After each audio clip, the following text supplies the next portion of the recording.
Assalamualaikum warahmatullahi wabarakatuh.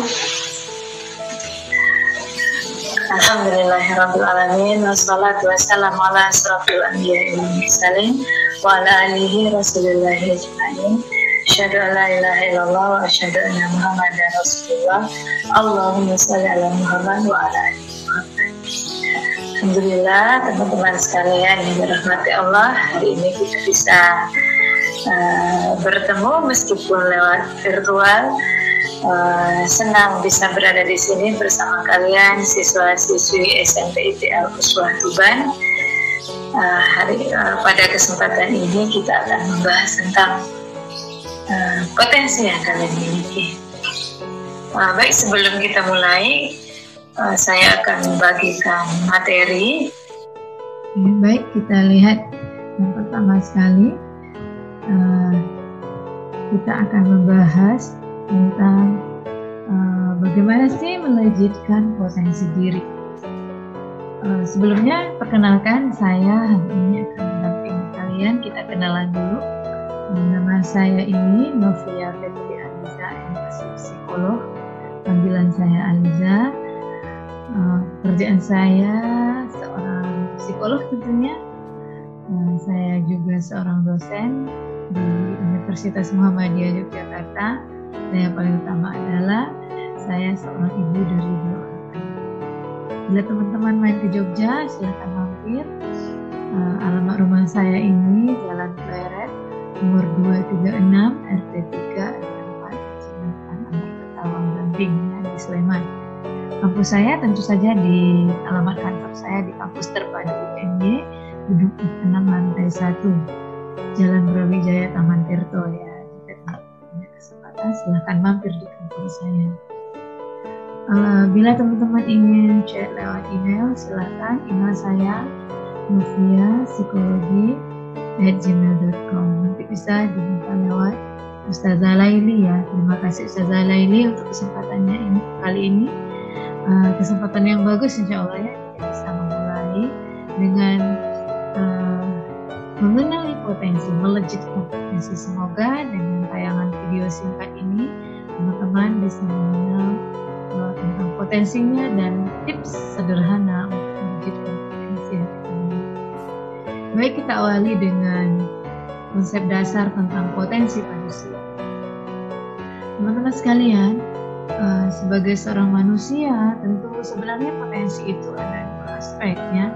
Yang pertama adalah potensi yang melekat pada dirimu sendiri, kemudian yang kedua adalah potensi yang mengelilingi kehidupanmu. Misalnya apa potensi yang mengelilingi kehidupan? Misalnya kamu punya orang tua yang kaya, kamu punya lingkungan yang kondusif, kamu punya sekolah yang bagus, kamu punya channel di mana-mana, sehingga itu dinilai sebagai sebuah potensi. Tetapi itu semua tidak akan bisa digunakan kalau potensi yang melekat pada diri kita tidak mampu kita optimalkan kapasitas yang kita miliki. Nah, ini yang akan kita bahas kali ini, yaitu bagaimana potensi yang melekat pada diri kita masing-masing. Nah, baik, teman-teman sekalian, siswa-siswi SMP ITL Uswah, potensi yang dimiliki dalam diri kita yang melekat pada diri kita itu ada 3 ya, yang Tuhan sudah berikan ya. Allah Subhanahu wa Ta'ala itu sudah berikan potensi setiap manusia itu lahir ke muka bumi ini. Allah sudah berikan 3 potensi dasar ya. Yang pertama adalah potensi fisik, yang kedua adalah potensi akal, yang ketiga adalah potensi ruhani. Oke, kita lihat potensi fisik. Banyak orang yang lahir ke muka bumi ini, ada yang cacat ya, ada yang nggak punya kaki, ada yang nggak punya tangan, atau bahkan ketika dia lahir dia lengkap ya, sempurna, punya kaki, punya tangan, punya mata, kemudian punya pemikiran yang bagus, tetapi qadarullah dia punya misalnya mengalami kecelakaan, dia mengalami penyakit, sehingga potensi fisiknya menjadi berkurang ya, bukan tidak ada, tapi potensi fisiknya menjadi berkurang. Sehingga potensi fisik adalah potensi dasar, salah satu potensi yang harus kita syukuri yang dimiliki oleh manusia. Kamu perhatikan, apakah matamu bisa melihat? Apakah kakimu bisa berjalan? Apakah telingamu bisa mendengar? Apakah jantungmu masih bisa berdetak dengan sehat? Kalian coba perhatikan, banyak misalnya atlet-atlet yang gak punya kaki, tapi mereka bisa melakukan olahraga, mereka bisa berlomba, mereka bisa berlari dengan segala keterbatasannya, dan mereka mampu melakukan itu. Nah, teman-teman masih punya kaki, masih punya tangan, masih punya fisik yang lengkap. Lalu apa yang membuat kita, yang memberikan alasan untuk kita untuk tidak mampu melakukan aktivitas yang kita miliki dengan benar, ya? Untuk kita selalu menyerah dengan situasi, untuk kita mengeluh dengan kondisi, padahal potensi yang kita miliki sungguh sangat sempurna. Fisik kita, kalian masih punya gigi, ya, masih punya hidung untuk mencium. Banyak orang yang tidak punya gigi, bahkan tidak punya hidung, tidak punya telinga untuk mendengar, tapi toh mereka bisa melakukan aktivitas mereka dengan sangat baik, ya. Banyak video misalnya seperti Jack Hayat, ya, yang dia lahir dalam kondisi cerebral palsy, dan ternyata dia punya mimpi, berbicara aja dia nggak bisa, tetapi dia bisa menuliskan. Dia katakan kepada ayahnya melalui tulisan, "Ayah, aku ingin lomba berenang, ayah, aku ingin lomba berlari." Dan ternyata melalui kursi roda, ayah dan anak itu bisa melakukan apa yang menjadi mimpi mereka. Itu yang pertama, tentang fisik. Sehingga ketika kita punya fisik yang sempurna, sesungguhnya tidak ada alasan untuk kita tidak melakukan sesuatu dengan sangat baik, dengan daya upaya yang sangat baik.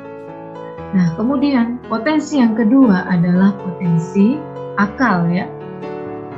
Setiap manusia yang lahir ke muka bumi, Allah bekali dia dengan akal.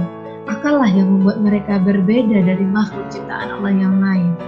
Sehingga akal kita mampu kita legitkan lagi potensinya dengan berbagai cara, ya. Akal erat kaitannya dengan kemampuan kognitif, erat kaitannya dengan kemampuan kalian berpikir, ya. Akal, ya. Tanpa ada akal, manusia tidak bisa memilah, manusia tidak bisa memilih, manusia tidak bisa menganalisa. Sehingga akal ini yang Tuhan berikan. Ada orang yang kemampuan berpikirnya bagus, lalu kita katakan dia memiliki intelijensi yang sangat bagus, misalnya, ya. Padahal asal teman-teman tahu, anak-anak sekalian ngerti bahwa akal itu sesuatu yang sudah Tuhan berikan untuk setiap manusia, ya. Hanya saja kita tidak mampu mengoptimalkan potensi itu dengan sangat baik. Nah, meskipun nanti kadarnya berbeda, ada intelijensinya yang di atas rata-rata, ada yang rata-rata, atau mungkin bahkan ada yang di bawah rata-rata. Tetapi grade itu semua kita bisa lakukan optimalisasi dengan potensi yang kita miliki. Misalnya, seorang anak yang punya intelijensi di atas 115 begitu, ya, seharusnya dia mampu menjalankan aktivitas akademik itu dengan sangat smooth, ya, dengan sangat mudah dia melewati itu. Tapi ketika dilihat banyak sekali anak-anak yang intelijensinya sangat tinggi tetapi dia tidak mampu. Tapi ada orang yang intelijensinya hanya 90, tapi karena dia mampu melejitkan potensinya, akhirnya dia bisa mencapai nilai terbaik dalam setiap segmen pendidikan yang dia lewati. Nah, itu adalah potensi akal yang harus kita optimalkan fungsinya dalam hidup kita. Kemudian yang ketiga adalah potensi ruhani. Potensi ruhani ini adalah potensi dasar yang Tuhan berikan. Kita mampu menilai, oh ini berdosa, ini tidak berdosa. Ini kalau dilakukan nanti melanggar hukum, kalau ini tidak melanggar hukum. Kalau ini melanggar tata tertib, yang ini tidak melanggar tata tertib. Sehingga potensi ruhani, ya, yang kalau kita nggak sholat itu Tuhan marah. Kalau kita nggak baca Quran, hati kita nggak tenang karena kita tahu dengan Quran itu bisa menenangkan hati kita.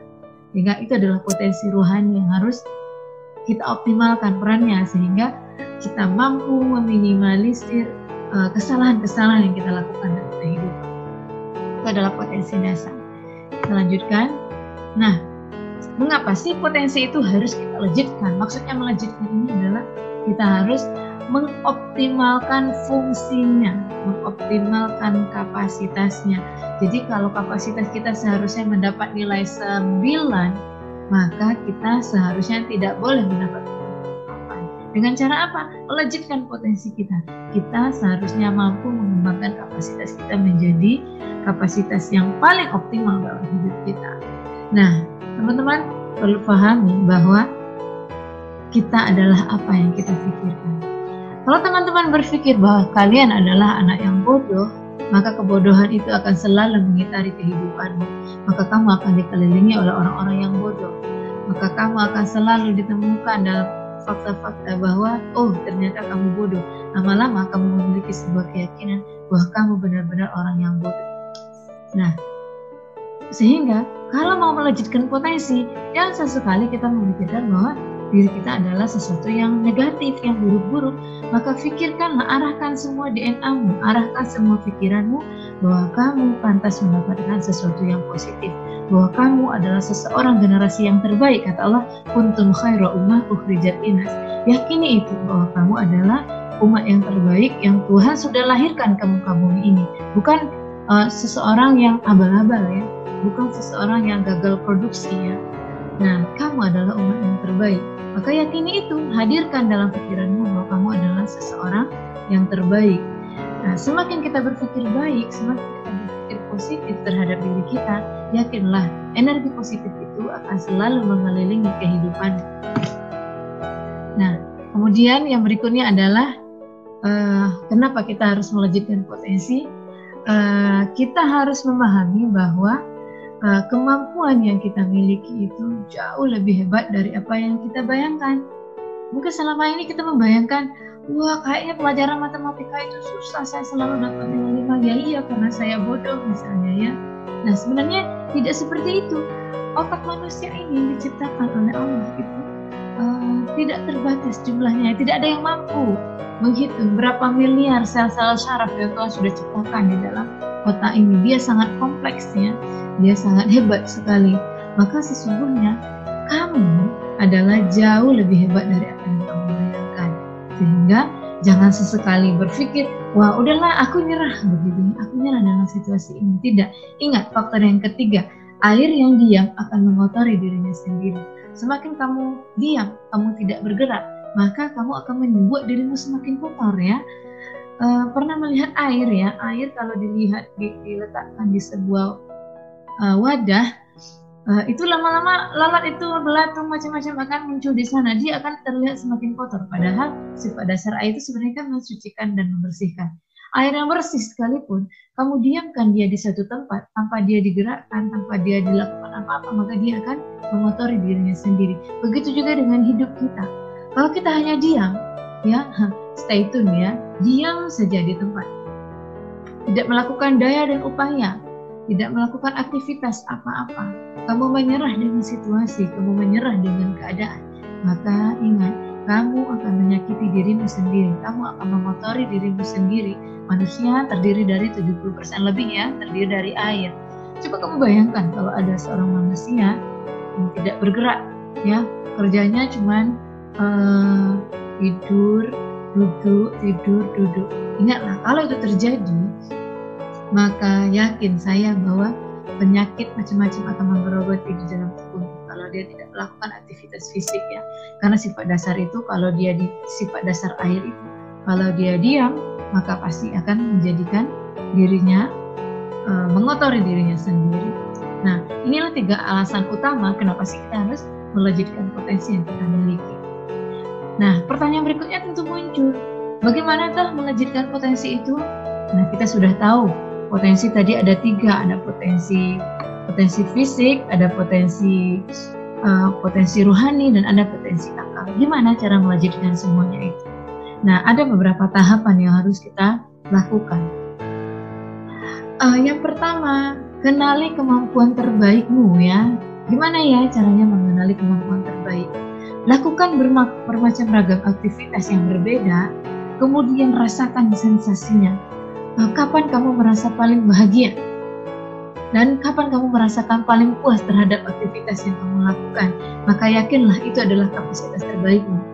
Misalnya, kamu hobi berenang.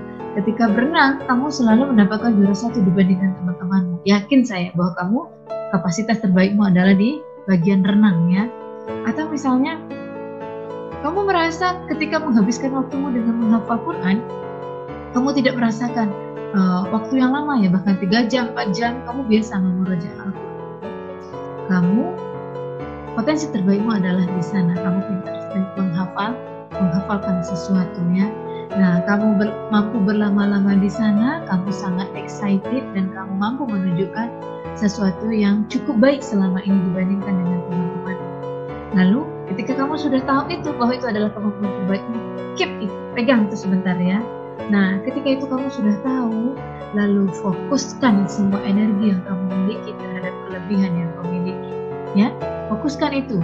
Tidak usah pusing ya, saya pintar berenang, tapi kenapa saya nggak bisa matematika? Nggak apa-apa, nggak pintar matematika. Semua burung itu tidak, dia pintar burung itu dia pintar terbang ya. Tetapi seekor burung tidak harus pintar berenang, ya. Biarin aja ya ikan yang pintar berenang, nggak apa-apa. Tetapi kalau kamu diharuskan berenang, kamu harus minimalnya bisa menyelamatkan dirimu. Nah, seperti itu ya. Jadi kalau kamu nggak pintar matematika, nggak apa-apa, nggak usah pusing dengan tidak pandainya matematika. Tetapi untuk syaratnya lulus menjadi siswa SMP, minimal KKM-mu harus lah ya dicapai dengan pelajaran matematika itu ya. Tapi tidak usah dibebani dengan ketidakmampuan kamu untuk mempelajari matematika. Sehingga kenali potensi terbaikmu, lalu fokuskan energimu di sana. Lalu yang kedua yang harus kamu lakukan adalah kenali juga kesulitan terbesarmu. Ya, misalnya kesulitan terbesarmu apa? Kamu tidak bisa matematika tadi. Lalu kamu harus mampu meminimalisir faktor resiko yang akan ditimbulkan karena ketidakmampuanmu. Jangan sampai karena kamu tidak bisa matematika lalu kamu tinggal kelas. Sekarang udah nggak boleh tinggal kelas misalnya ya. Lalu dikenali aja, jangan terlalu dibenturkan dengan hal-hal yang kamu tidak kompeten ya. Kalau kamu nggak bisa matematika, jangan pernah mendaftarkan diri ikut olimpiade matematika ya. Cukup itu sekedar menyelamatkan kamu supaya kamu ya kasarnya tidak stagnan sampai di sana ya, tidak menjadi siswa yang tidak lulus SMP. Maka yang harus kamu legitkan adalah kemampuan kamu yang kamu merasa excited ya. Fokus dengan itu, maka kamu akan mendapatkan kehidupan yang lebih baik ya. Nah, ketika kamu sudah punya kelebihan, misalnya tadi berenang, misalnya bermain musik, misalnya menghafal Quran, kelebihan-kelebihan yang kamu miliki. Maka yang ketiga, yang langkah-langkah yang harus kita lakukan untuk melejitkan potensi kita adalah temukan gurumu, temukan pelatihmu. Ya, misalnya siapa? Misalnya tidak perlu, pelatih itu tidak perlu dia yang harus kompeten. Misalnya kamu pintar berenang, pelatihnya harus atlet internasional, nggak perlu ya. Cukup dia mampu menjaga stabilitasmu, cukup dia mampu menjaga staminamu, itu sudah cukup ya. Misalnya musyrifmu di sekolah, musyrifahmu di sekolah, dia tak mampu mengajarkan kamu cara berenang yang paling bagus ya, tetapi dia mampu menjaga stabilitas emosimu supaya kamu bisa melatih terus menerus ya untuk berenang. Maka lakukan itu, dengarkan sarannya ya, patuh dengan saran-saran positif yang dia berikan. Setelah itu kamu juga perlu mencari pelatih profesional ya. Nah, untuk mempelajari tekniknya kita perlu mencari pelatih profesional. Nah, berikutnya, langkah yang harus kita lakukan adalah setelah kamu kenal potensi yang terbaikmu, kamu bisa fokus ya dengan kapasitas yang optimal yang kamu miliki, dengan kelebihan-kelebihan yang kamu miliki, kamu sudah ketemu dengan gurumu, dengan pelatihmu. Langkah yang ketiga adalah tetaplah berpositif thinking ya, selalulah buat radar otakmu dalam kapasitas berpikir yang positif ya. Caranya bagaimana? Oh, saya susah bu, begitu misalnya. Kenapa? Karena masa lalu saya itu berat, hidup saya sulit, orang tua saya kasar, saya selalu dibesarkan dalam kondisi-kondisi penuh dengan cacian, penuh dengan ejekan. Saya selalu dipatahkan oleh orang tua saya setiap ide-ide yang muncul dari kepala saya ya. Sehingga saya menjadi sekarang orang-orang yang negativistik ya. Saya selalu memikirkan, saya tidak mungkin bisa, saya tidak mungkin mampu, saya bodoh, saya nggak pinter. Karena saya selalu dikatakan, kamu memang nggak pinter, kamu memang nggak kompeten, kamu memang bla bla bla segala macamnya. Itu biarin aja, itu masa lalu. Yang harus kamu lakukan sekarang adalah untuk melatih berpikiran positif adalah cukup kamu beli satu buku, kemudian secara konsisten kamu tuliskan 5 hal positif yang kamu miliki setiap hari. Misalnya apa? Mulai dulu dari yang kasar-kasar. Saya masih bisa bernafas. Saya punya mata yang jernih. saya punya telinga yang bisa mendengar, saya punya kaki, saya punya tangan, saya punya pikiran, saya punya jantung yang berdetak, saya punya usus yang sehat, saya punya lambung. Setelah itu apa lagi? Saya adalah orang yang baik, saya adalah orang yang disiplin, saya adalah orang yang mudah menolong, saya adalah orang yang mudah tersentuh. Macam-macam, bla bla bla. Tuliskan terus menerus. Tuliskan 5 positif yang berbeda yang kamu miliki selama 6 bulan saja.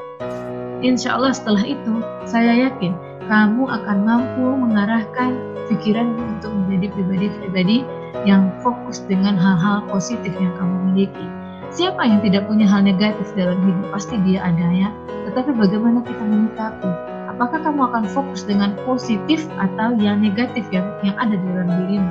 Semakin kita fokus dengan kelemahan-kelemahan kita, semakin kita tersiksa dengan hal-hal negatif yang ada di dalam diri kita, yakinlah hal negatif baru akan menghinggapi dirimu, sehingga kamu tidak akan mampu bertahan menghadapi kehidupan yang semakin hari semakin rumit ya.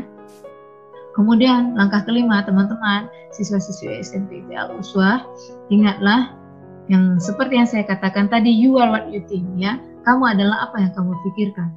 Kalau kamu berpikir jelek ya, katakan aja pada dirimu, aku wanita yang jelek, aku wanita yang jelek, aku wanita yang jelek. Yakin saya 3 bulan setelah itu kamu lihat di kaca, kamu benar-benar menjadi wanita yang paling jelek di muka bumi ini. Tapi kalau kamu katakan, wah saya cantik, saya cantik, saya cantik, aura kecantikan itu akan muncul dari wajahmu. Lama-lama kamu akan melihat kamu menjadi wanita yang sangat cantik di kaca itu. Maka you are what you think. Kamu adalah apa yang kamu pikirkan. Kalau kamu berpikir kamu lemah, sungguh kelemahan itu akan benar-benar menggerogoti kehidupanmu. Kamu tinggal pilih, kamu mau menjadi orang yang lemah, kamu mau menjadi orang yang hebat, kamu mau menjadi orang yang pintar, kamu mau menjadi orang yang berdaya guna. Itu semua ada di tanganmu teman-teman. Kamu tinggal memutuskan pada kuadran mana kamu akan berada, pada kelompok orang-orang mana kamu akan hidup, pada lingkungan mana kamu akan dikelilingi oleh orang-orang yang seperti apa. Sebab you are what you think ya. Misalnya seorang pencuri, dia tidak perlu mendeklarasikan dirinya itu seorang pencuri. Misalnya dia kemana-mana itu harus membuat tulisan saya seorang pencuri untuk mencari teman. Tidak perlu ya, karena ada getaran yang dikeluarkan oleh tubuh kita. Pencuri, maka dia akan dikelompokkan dengan sesama pencuri secara natural ya. Apalagi misalnya penggosip ya, tukang gosip dia tidak perlu mengatakan. Misalnya dia datang ke sebuah tempat yang baru, hai teman-teman, siapa yang hobi menggosip? Saya seorang tukang gosip. Itu nggak perlu ya, karena getaran-getaran yang sama itu secara alami akan didekatkan dengan orang yang juga memantulkan getaran yang sama. Getaran itu muncul dari pikiran. Kalau pikiranmu adalah berpikir bahwa kamu itu orang yang lemah, maka kamu akan dikelompokkan dengan orang-orang yang lemah. Seperti itu teman-teman. Sehingga ingat, ini terus-menerus, kamu adalah apa yang kamu pikirkan. Kalau kamu berpikir kamu adalah orang yang hebat, maka kamu akan menjadi pribadi yang hebat. Percayalah itu setelah kamu melewati 5 tahapan ini. Mungkin itu yang bisa saya sharingkan, sedikit tips yang bisa saya bagikan untuk teman-teman di SMP IT Al-Uswah. Bila nanti ada yang mau berdiskusi dengan saya, senang rasanya bisa berdiskusi. Teman-teman bisa menjapri saya lewat nomor WA saya, silakan hubungi Ustazah Laili, atau saya senang membalas diskusi teman-teman melalui email ya, email saya. Silakan hubungi saya lewat email saya. Saya siap berbagi dengan teman-teman sekalian. Itu mungkin yang bisa saya sampaikan. Saya berharap siswa-siswi SMP IT Al-Uswah Tuban menjadi anak-anak yang soleh dan solihah, menjadi orang-orang hebat di masa depan, menjadi orang-orang yang berguna di masa sekarang. Kemudian kalian adalah orang-orang yang mampu mewujudkan kapasitas yang kalian miliki dengan optimal, sehingga teman-teman menjadi orang-orang yang berdaya guna, bermanfaat di mana saja, sehingga itu menjadi salah satu wasilah berkumpulnya teman-teman di surga insyaallah. Amin ya rabbal alamin. Saya tutup dengan hamdalah. Alhamdulillahirabbil alamin. Bila ada yang kurang berkenan saya minta maaf. Wassalamualaikum warahmatullahi wabarakatuh.